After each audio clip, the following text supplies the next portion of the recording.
Բարեկալու Civilnet մինչ հարցազրույցին անցնելը խնդրում ենք հավանել այս տեսանյութը, տարածել սոցիալական ցանցերի ձեր էջերով, ինչպես նաև բաժանորդագրվել Civilnet-ի YouTube-յան էջին։ Իսկ եթե գնահատում եք անկախ լրագրությունը, խնդրում ենք այցելել Civilnet-ի կայքէջ եւ սեղմել donate կոճակը, ինչպես նաև շատ շնորհակալ ենք նրանց, ովքեր արդեն դա արել են։ Իսկ ես ներկայացնում եմ հյուրին Շտիգեն ընկերությունների խմբի հիմնադիր տնօրեն Հայկ Շեկյան։ Բարև ձեզ։ Բարև։ Շեկյան, շնորհակալ եմ հրավեր ընդունելու համար։ Շտիգենը առաջին ընկերությունն է վերականգնող էներգետիկայի ոլորտում, որ վերջերս թողարկեց պարտատոմսեր Հայաստանի կապիտալի շուկայում եւ իհարկե շատ է խոսվում կապիտալի շուկայում նոր ընկերությունների ցուցակվելու, պարտատոմսեր թողարկելու մասին, որը մի փոքր դանդաղ է ընթանում, բայց այնուամենայնիվ դուք որոշել եք այդ քայլին գնալ, ինչու որոշեցիք կապիտալի շուկայից ռեսուրսներ ներգրավել եւ ոչ արդեն հայ այսպես տրադիցիոն կամ ավանդական դարձած բանկային հնարավորությունները կամ վարկային հնարավորությունները օգտագործել, խնդրեմ։ Շնորհակալ եմ հրավերի համար։ Գիտեք, մեր գործունեության տարիների խորքից ես որ նայում եմ, մենք շատ բաներ ենք արել առաջին անգամ եւ կարևորում եմ այդ նորարարական մոտեցումը։ Դա նորարարությունը պետք է կիրառել ոչ միայն տեխնոլոգիաների հատվածում, այլև առօրյա կառավարման կամ ռեսուրսներ ներգրավելու առումով մեր համար եկանք հասանք զարգացման այն փուլը, երբ մենք հասկացանք, որ այլևս ավանդական ձևերով զարգացման աճի մենք չենք կարողանալու հետագա հեռանկարները շատ այնց կտրուկ աճեցնել եւ որոշեցինք, որ որակական նոր ուղղություններ պետք է դիտարկենք։ Դրանցից մեկը բնականաբար հենց կապիտալի շուկայից միջոցների ներգրավումն է։ Մենք ես չեմ բացառում, որ մի քանի տարի անց մենք արդեն որպես ոչ միայն կապիտալի շուկա գնանք ոչ միայն պարտատոմսերի, այլև կապիտալի հենց անմիջական բաժնետոմսերի թողարկման բանով նախաձեռնությամբ։ Դա շատ կարևոր է իմ կարծիքով, որովհետեւ ի վերջո շուկայում երկրում բիզնեսի զարգացման կարևոր բաղադրիչներից մեկը հենց կապիտալն է, որը սահմանափակում է այսօր։ Ինչ եք զգում, ինչպիսին է հետաքրքրությունը պարտատոմսերի նկատմամբ կապիտալի շուկայում, սա հաշվի առնելով, որ սա առաջին փորձն է նման ընկերության կողմից պարտատոմսերի թողարկումը, մարդիկ, չգիտեմ, որոնք խաղում են այդ կապիտալի շուկայում, այսպես խաղացողներ են, ինչպիսի հետաքրքրություն են ցուցաբերում ձեր պարտատոմսերի նկատմամբ, որոնք բավական այսպես տպավորիչ եկամտաբերություն են խոստանում 12.75% եկամտաբերություն եւ ընդհանուր ծավալը թողարկման 1 միլիարդ դրամ 36 ամիս ժամկետով։ Պետք է նշեմ, որ հանգամանքներից մեկը, որ դրդեց մեզ այս որոշմանը, նաեւ պետական աջակցության ծրագիրն է, ես դա չնշեցի, բայց դա կարեւոր է, որովհետեւ պետությունը բավականին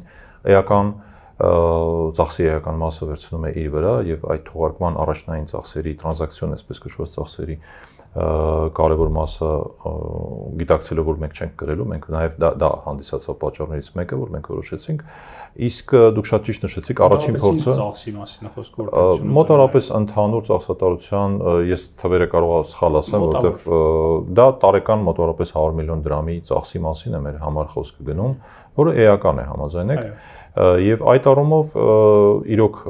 մենք անցանք բավականին բարդ ճանապարհ, որովհետև դա հեշտ չի, յուրաքանչյուր մարդ չի կարող գալ ասել ես պարտատոմս եմ թողարկում, այնտեղ շատ պահանջներ կան, աուդիտ, կենտրոնական բանկի պահանջներ եւ այլ եւ այլ եւ այլ։ Մեր համար դա միանշանակ մի կարևոր, այսպես ասած, հանգրվան է, որ մենք անցանք, այսինքն մենք այսօր հրապարակային ընկերություն ենք եւ խառը զգացողություններ կան, բնականաբար մի կողմից դու զարմանում ես, ասում ես ինչպես է քեզ չճանաչող մարդը առանց գրավ, առանց ինչ-որ sense պահանջների գալիս եւ ներդրում անում քո ընկերության մեջ եւ ըստ էության կախվածության մեջ ընկնում քո որոշումներից, բայց մյուս կողմից դու հասկանում ես, որ այդ ամբողջ ճանապարհը դու անցել ես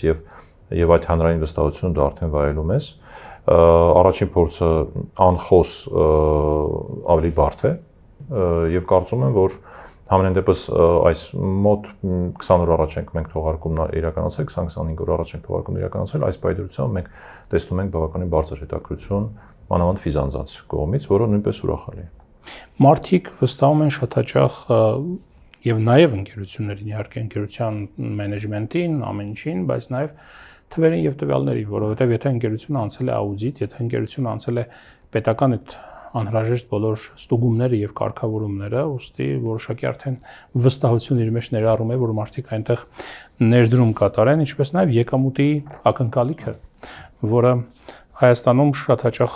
ընդունված է ասել, որ փող չկա, իրականում բավական շատ փող կա այդ փողը ներդնելու ոլորտներ է մարդիկ ման գալիս։ Այս առումով շատ կարևոր է կապիտալի շուկայի արդյունավետության բարձրացումը։ Մենք ինքներս գումարներ ունենալով, ռեսուրսներ ունենալով չենք օգտագործում, գնում ենք տարբեր տեղերից վարկեր ենք վերցնում միջազգային, իսկ մեր ընդհանուր տնտեսության արդյունավետության բարձրացման կարևորագույն գործիք։ Վերականգնվող էներգետիկայի ոլորտը այս առումով որքանով ինքը կապիտալ կլանող է, կապիտալի ինչ ծավալ կարող է կլանել Հայաստանում, որքանով է ինքը գրավիչ ներդրումների համար։ Տեսեք, էներգետիկան ընդհանրապես կապիտալատար ոլորտ է։ Վերականգնվող էներգետիկան բացառություն չէ, այնտեղ կան տարբեր ճյուղեր, ես հատառհատ բոլորը չնշեմ, չշեշտեմ, սակայն որպեսզի դու այսօր որևէ խոսք ունենաս ասելու, այսինքն ոչ թե պարզապես վերավաճառող լինես, ինչ որ բան ներմուծել եւ այստեղ վաճառել, այդ գործառույթն իրականացնելուց զատ դու փորձես նաեւ որոշակի ինչ որ բան արտադրել, ինչ որ բան արտահանել եւ այլ, դու պետք է ունենաս կապիտալ։ Ներդրումներ պետք է իրականացնես այդ process-ների մեջ, այդ կոմպետենցիաների զարգացման մեջ, այդ առումով այսպես ասած ձեր հարցին փորձեմ պատասխանեմ, կապիտալի ախորժակ կա միանշանակ, ու այդ ախորժակը շատ մեծ կարող է լինել, եթե մենք կարողանանք ճիշտ ծրագրեր իրականացնել, մենք ասած ես նկատում ընդհանուր առմամբ երկրում, եթե համապատասխան քաղաքականության լծակներ եւ խթաններ ձևավորեն, քիչ առաջ օրինակ նշեցինք պարտատոմսերի թողարկման այդ պետական աջակցության ծրագիր։ Եթե նմանատիպ ծրագրեր իրականացվեն, որոնք կխթանեն վերականգնող էներգետիկայի հետագա զարգացումը, այսինքն կստեղծեն պահանջարկ, միջավայր, ապա ախորժակը շատ մեծ կարող է լինել, խոսքը կարող է գնալ հարյուրավոր միլիոնների մասին։ Զգացողությունների մասին, որ ասիկ խառը զգացողություններ է, հա, դառնալ հարային ընկերություն, ինչ որ առումով բաց ընկերություն, երրորդ հայացքի կամ երրորդ աչքի համար, սա մեզ համար նոր է, դրա համար էս հարցը տալիս են, թեպետ աշխարհում շատ ընկերություններ դառնում են հարային, գումարներ եւ ռեսուրսներ են ներգրավում հարային դաշտից, հա,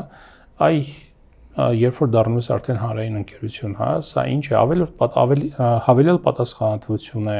ընկերության ներսում ինչ որ բան փոխվում է, թե չի փոխվում, ընկերությունը ինչպես է այդ ամեն ինչը տանում, վերապրում։ Միանշանակ փոխվում է, հենց այն ասածս նախապատրաստական փուլում դու պահանջներից մեկը խորհուրդ ձևավորելն է, կորպորատիվ կառավարման որոշակի սկզբունքներ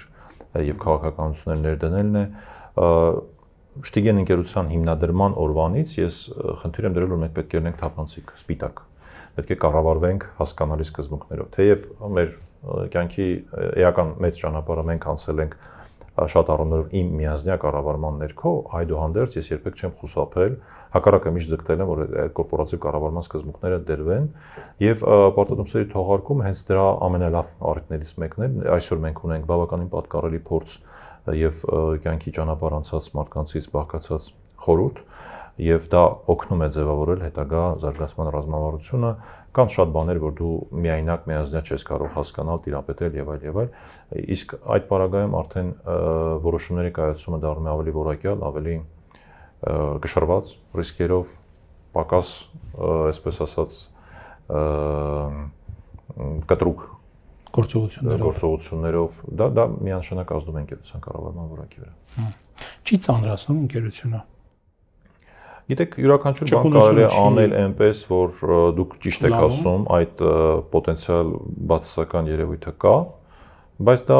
ոնց որ գիտեք, ընտրություն կատարես դու աճես թե ճաճես, որովհետև աճը նշանակում է նաև որոշակի իմաստներ, որոշակի պրոցեդուրաների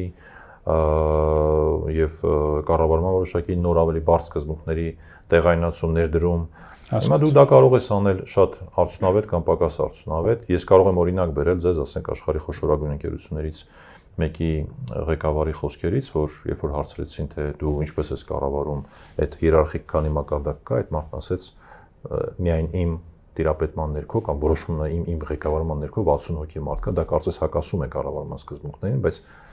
դա է թույլ տվել այդ ընկերությանը տրիլիոնավոր ակտիվներ կառավարել։ Այո, որովհետև ամեն մեկի տակ հետո արդեն սկսում է ձևավորվել այդ կառավարման բուրգը կամ չգիտեմ, հորիզոնականը եւ այլն։ Ավելի շատ բուրգի ոնց որ sense սեղման միտում այսօր գնում եւ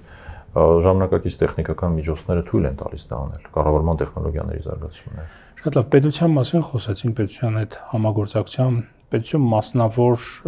վերականգնող էներգետիկան ընդհանրապես այն ոլորտներից է, որտեղ տեսնում ենք, տեսանելի է նաև պետություն մասնավոր համագործակցությունը, այդ համագործակցության որոշակի սիներգիան այլ ինչ քայլեր են պետք անել այս ոլորտի զարգացման եւ ընդլայնման համար։ Երկխոսություն կա մասնավոր հատվածի եւ պետության տարբեր մարմինների հետ։ Ցավոք սրտի այսօր մենք դեռ չունենք արդեն մի քանի ամիս է ոլորտը համակարգող որոշակի ինստիտուտ, մարդ, անձ, որը որ նախարարության փոխնախարար, այո,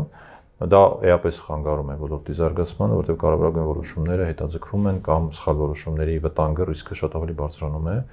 եւ բնականաբար արդեն տեղ տարբեր կողմեր ունենալով իրենց շահերը տարբեր ռեսուրսների տիրապետելով կարող են վերմակը դեպի իրենց քաշել ավելի արդյունավետ, ինչը հասարակությանը միանշանակ վնաս կտա եւ ոլորտի զարգացմանը վնաս կտա։ Դա երևի կարևորագույն խնդիրն է։ Իսկ եթե ասենց իջնեմ մի քիչ ավելի հենց առարկայական խնդիրների դաշտում, վերականգնող էներգետիկայի, նախ եւ առաջ արևային էներգետիկան է Հայաստանում, ապա քաղաքականության զարգացումը, կուտակային համակարգերի ներդրման ուղղությամբ այդ ամենի պետական ռեսուրսներով այդ ամենը խթանելու տարատեսակ սուբսիդավորման ծրագրերի վերափոխման, չեմ ուզում շատ մանրամասն անդրադառնալ, բայց եթե կոնկրետ օրինակ բերեմ, այսինքն եթե դուք սրանից կես տարի, 1 տարի, 2 տարի առաջ օգտվել եք այդ ծրագրերից եւ մեկ արևային կայան եք տեղադրել ձեր տանկատուրին եւ այսօր որոշել եք, որ մի հատ էլ պետքա ջերմային պոմպ դնեք ձեր տունը ավելի էներգաէֆեկտիվ դարձնել, դա արդեն հասու չէ ձեզ, որովհետեւ պետությունը ունի այդ սկզբունքը, որ մեկ շահառու մեկ անգամ է օգտվում, թեև ռեսուրսները կարծես թե կան, բայց կան խոչընդոտներ, որոնք խանգարում են մի քանի, այսպես ասած, խմբագրական փոփոխություններով հնարավոր է փոփոխել։ Կա էներգետիկ շուկայի զարգացման տարատեսակ խնդիրներ, որը նույնպես այսօր ազգային ժողովը ակտիվ քննարկում է այդ դաշտում ավելի մրցակցային իրավիճակի ձևավորումը անշուշտ բոլորին օգտակար կլինի,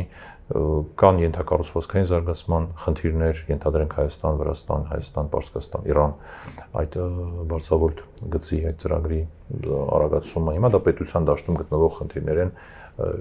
մասնավորը դեռ այդտեղ կարծես թե ասելիքներ չունի, բայց այդ բոլորը ազդում են այո մասնավոր ոլորտի հատվածի զարգացման վրա։ Վերականգնող էներգետիկայի զարգացման ոլորտի համար հիմա օրինակ մասնագետները նաև այլ մենք մի քննարկում էինք արել սրանից մոտավորապես 2-3 ամիս առաջ, խոսում էին նրա մասին, որ թեպետ այս ոլորտը բավական էքստենսիվ զարգանում է, հատկապես արևային կայանների տեղադրման եւ այլն, այդ ոլորտը արևից հոսանք ստանալու, բայց ասում էին եկել ենք մի կետի ենք հասել, որ պետք են կուտակիչ կայաններ Հայաստանում արդեն ստեղծել, որովհետև չի կարող այդ ոլորտը անընդհատ զարգանալ եւ մեծանալ, պետք է ինչ-որ մի ձև այդ էներգիան ավելի էֆեկտիվ կառավարել։ Արտադրությունը եւ սպառումը պետք է հաստատակշռել, կարճ ասած դրա մասին խոսքը։ Պետք է էֆեկտիվ այդ դրա կարիքը դուք տեսնում եք կուտակիչ կայանների ստեղծման եւ ինչպես լուծել այս խնդիրը, որովհետեւ ասում են բավական մեծ ներդրումների մասին է խոսքը։ Տեսեք, ընդհանուր առմամբ այդ խնդիրը յուրահատուկ հայկական չի։ Դա ամբողջ աշխարհում է, եթե ասենք մի հոգի չադարի վերցնի նայ մի քանի երկրներում իրավիճակը, ապա առաջին փուլով արևային էներգետիկան զարգացել է այսպես կոչված on-grid կայանների բանով, տեխնոլոգիայով, այսինքն ինչքան արտադրել է տեղում սպառել, ավելցուկը տվել է եւ այնպես է ստացվել, որ բոլոր կայանները արտադրել են, բոլորը ավելցուկ են տվել, որովհետեւ ցերեկը մենք տանը չենք սպառում։ Այդ խնդիրը ներկայումս արդեն մի քանի արդեն տարածաշրջաններում նախ եւ առաջ Եվրոպայում է առաջնային այդ ուղղությամբ աշխատանքներ իրականացվել կուտակային կայաններով, բայց նաև ոչ պակաս կարևոր է սակագնային քաղաքականության, որովհետև դուք տնտեսագետ եք, առաջարկ պահանջարկի օրենքը գիտեք, մի բան է, եթե ավելցուկ ունի, պետք է էժանանա, որպեսզի սպառումը խթանես։ Շատ կարևոր է, որ մեր երկրում ցերեկային ժամերին էլեկտրաէներգիայի սակագինը որոշակի առումով իջեցվի խթանելու համար այդ ժամերին սպառումը ավելցուկային այդ երբ որ ավելցուկ է այո, պատկերացրեք ավելցուկ է եւ ավելցուկը չի սպառվում, պետք է խթանես։ Այդ ապրանքը կանաչի չի, որ ասեմ փչանալու է, պետք է պարզապես էժանացնել, որ ինքը ավելի խթանես։ Սպառումը դրանով իսկ նվազեցնելով ձեր նշած ներդրումային մեծ ծավալները եւ այդ ներդրումային ծավալները պետք է սարքել արդյունավետ, ինչպես նույն ձևով կարգավորմամբ խթաններ կառուցելով, պետական սուբսիդիաները դեպի այդ ոլորտ ուղղելով, հա, այսինքն եթե դուք ձեռք եք բերում պարզապես արևային էլեկտրակայան, որը պարզապես արտադրելու է, ձեզ պետությունը խթանի, խրախուսի, բայց ոչ այդքան, ինչքան որ ինձ, եթե ես կուտակային մարտկոցային կայան եմ տեղադրում։ Պետք է նաև կառուցել համակարգային կուտակային կայաններ, որը նույնպես, գիտեք, բոլորս ասում ենք թանկ է, բայց այդ թանկի գինը մենք արժեքը մենք չենք որոշել, հենց ձեր իսկ նշած քննարկման ժամանակ ես լսել եմ բավականին պրոֆեսիոնալ քննարկում, մենք ինքներս չենք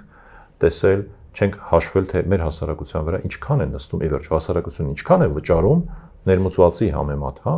Եթե այլընտրանքները մենք վերցնենք եւ գնահատենք, այո, այնտեղ կար տերմին անվտանգության մարժա ձեր քննարկման ժամանակ, այդ անվտանգության մարժանը միգուցե գնահատենք եւ հասկանանք, որ իրականում մեր համար ավելի ձեռնտու է, ավելի էժան է դնել տեղադրել խոշոր կուտակային կայաններ։ Հետաքրքիր գաղափար է սա կգնային քաղաքականությունը, որովհետեւ ես ճիշտ եմ հասկանում, եթե ցերեկ օրինակ, երբ որ ավելցուկ է եւ ուրեմն սակագին էժան լինի, ավելի ցածր լինի, մարդիկ օրինակ նույն էլեկտրոմոբիլները իրենց ցերեկ կլիցքավորեն եւ այդ ավելցուկը բավական կպարպեն, այսպես ասած։ Դա մի օրինակն է, միգուցե ամենահաջողը, բայց այլ օրինակներ էլ կարելի է բերել արտադրության ոլորտից, այնտեղ տարատեսակ ոլորտներից, այնտեղ որտեղ դու կարող ես կուտակել կրկնակի նշանակությամբ, ենթադրենք էլեկտրական մեքենան կրկնակի է ստացվում, որտեղ դու նաև իրեն օգտագործում ես այդ mobility-ի համար, բայց խոսքը կարող է գնալ ջերմային որոշակի process-ների մասին, որտեղ կարելի է պարզապես տաք ջուր կուտակել երեկոյան ժամերին սպառելու համար կամ ճնշումային ինչ-որ կոմպրեսորներ, բաներ, որտեղ կարելի է մեծ այդ ենթադրենք գազալցականները, որտեղ էլի նույն ձևով կոմպրեսորներ են աշխատում, բավականին բարձր ճնշում են կուտակում, ցերեկային ժամերին իրենց ձեռը տալիս դա կուտակել ավելի էժան է եւ այլն։ Հասկանալի։ Այլընտրանքային էներգետիկայի զարգացման ել ինչ ուղղություններ կան, որ Հայաստանում եւ պահանջված են եւ կարեւոր։ Պահանջվածը, գիտեք, շատ հարաբերական բառ է, պահանջարկ ստեղծող ընկերություններն են, ենթադրում եմ, ես կարող եմ այդ այսպես հանդգնությունը վերցնել, մասնավոր հատվածն է ստեղծում պահանջարկ։ Առաջարկ ստեղծողը ձևավորում է պահանջարկ, արևային էներգետիկայի ոլորտում Հայաստանում հենց այդպես է տեղի ունեցել, որտեղ մարդիկ ավելի հեռուն են նայում, ավելի մասնագիտական, փորձագիտական են նայում։ Եթե այդ իմաստով եթե խոսենք հեռանկարի մասին, ապա կարծում եմ, որ ինչպես նշեցինք, կուտակային կայաններն են շատ կարևոր եւ հեռանկարային, մանավանդ եթե հաշվի առնենք, որ իրենց գինը միջազգային շուկաներում իջնում է եւ դա ավելի մատչելի է դառնում։ Հողմային էներգետիկան է Հայաստանի համար գլոբալ առումով շատ կարևոր, այդտեղ դա դիվերսիֆիկացիա է արևից եւ ավանդական էներգետիկ աղբյուրներից, մանավանդ եթե հաշվի առնենք, որ ձմեռվա ամիսներին քամին ավելի շատ է, երեկոյան գիշերը քամին ավելի շատ է, այսինքն դա հավասարակշռում է ինչ-որ իմաստով արևային էներգետիկայի այդ դեֆիցիտային ժամերը եւ գլոբալ հեռանկարը միջազգային շուկաների նաեւ իմաստով մենք չպետք է հետ ընկնենք, դա ջրածնային էներգետիկան է, այսինքն ջրածինը որպես կուտակիչ օգտագործելը եւ նույնպես բավականին արդյունավետ տեխնոլոգիաներ այսօր արդեն կան։ Պետական կարգավորումները կամ եղած կարգավորումները կամ ինչ նոր կարգավորումներ են պետք ոլորտի զարգացման հեռանկարների համար։ Տեսլական ըստ էության մենք այսօր չունենք ցավոք սրտի։ Մենք ունենք որոշակի փաստաթղթեր, քաղաքականություն, կառավարության ծրագիր եւ այլ, բայց դրանք մեծամասամբ կարելի ասել մասնավոր հատվածը կատարել է արդեն։ Կառավարության ծրագրերում կա 15% արևային էներգետիկայով արևային էներգետիկայի հաշվին 15% սպառման ապահովել, այսօր արդեն այդ մինչև 30 թիվն է այնտեղ նշված, այսօր արդեն դա մենք հասել ենք։ Հիմա շատ կարևոր ընթացքում ընդհանրապես ժամեր կա, որ հասնում է։ Շաբաթ կիրակի օրերը նույնիսկ այլ ենթադրենք ատոմակայանի կամ ջերմային կայանների բեռնաթափման միջոցով են կարողանում հավասարակշռել համակարգը։ Հիմա գիտեք, տարբեր կարծիքներ կան, ես չեմ ուզում քաղաքականացնել հարցը կամ եսի ինչ անել, իմ համար շատ պարզ է, որ արևի էներգիան ըստ էության մեր տեղական էներգիան է եւ որքան շատ ավելի շատ մենք իրեն օգտագործենք, այնքան ավելի անկախ կլինենք, ավելի անվտանգ կլինենք եւ այլն։ Բնականաբար ես կողմնակիցը չեմ հրաժարվելու ենթադրենք ատոմակայանից կամ այլ ավանդական տեխնոլոգիաներից, այդ դրանք բոլորը պետք է այսպես կոչված co-energy mix-ի մեջ իրենց պատշաճ տեղը զբաղեցնեն, ներառյալ հիդրոէլեկտրակայանները։ Բայց մենք ցավոք սրտի այսօր հեռանկարային ռազմավարական զարգացման տեսանկյունից թե տնտեսության եւ թե դրա մեջ մասնավորապես էներգետիկայի չունենք ձևավորված շեշտադրումներ եւ դա է երևի գլոբալ հարցը, որ պակասում է մեզ, որ ասում եք պետությունը ինչ կարող է անել, այդ ամբողջ sense ուղղահայացը մեր մոտ պակասում է եւ չնայած դրան մասնավոր հատվածի ընկերությունները զարգանում են, շատ ընկերություններ մեկը Վրաստանում է գործունեություն նախաձեռնել, մենք պարտատոմս ենք թողարկում, մեկ այլ տեղ, այսինքն մասնավոր հատվածը այսօր առաջարկում է բավականին հետաքրքիր զարգացման հեռանկարներ, որոնք եթե պետությունը տեսնի, լսի եւ կազմակերպի որպես քաղաքականություն, կարծում եմ, որ ընդհանուր առմամբ շատ շահեկան կլինի մեր տնտեսության համար։ Եվ վերջում ձեզ հետ խոսելու ենք մեխանիզմների մասին, որոնք Հայաստանի էներգետիկ ոլորտ եւ ոչ միայն էներգետիկ ոլորտ, այլ Հայաստանը ընդհանրապես կդարձնի ավելի գրավիչ աշխարհի խոշոր ֆոնդերի համար, հատկապես կենսաթոշակային ֆոնդերի, որոնց համար կարևոր է ցածր ռիսկայնությունը, ներդրումային միջավայրի կայունությունը եւ կանխատեսելիությունը։ Դա կարևոր խնդիրներից մեկն է, որտեղ ես չնշեցի, բայց այդտեղ էլ պետության գործունեության կարիք կա, որովհետեւ ներդրումային քարտեզի վրա Հայաստանը շատ ֆոնդեր չեն տեսնում։ Եվ երբ որ մենք օրինակ երբ որ խոսում ենք որոշակի ներդրումային ֆոնդերի հետ, նրանք ասում են, հա, գիտեք, մենք չենք նայել։ Ուսած բաց ասում են, չենք նայել, որտեվ չեք նայել։ Որտեվ ոչ մեկ չի եկել մեր դուրը չի ծեծել, չի թակել, չի ասել, չեն թակել։ Չեն թակել։ Հիմա գիտեք, մասնավոր ընկերությունները այդ առումով ավելի ճկուն են, ավելի ակտիվ են, գնում են թակում են, բայց միևնույնն է, դա շատ երկար ժամանակ է պահանջում, որ դառնաս ճանաչելի։ Փոքր տնտեսություն, բարձր ռիսկեր, անծանոթ, հա, միջավայր, այդ առումով պետության դերակատարումը շատ կարևոր է, համագործակցությունը պետության հետ նույնպես շատ կարևոր է մասնավոր ընկերությունների։ Այս պահին մենք երբ խոսում ենք մի քանի ֆոնդերի հետ, նաև կենսաթոշակային ֆոնդերի հետ, բայց մի խնդիր կա, որ վերադառնալով մեր հարցազրույցի սկզբին հարցին, հա, առաջին պարտատոմսերի վերաբերյալ,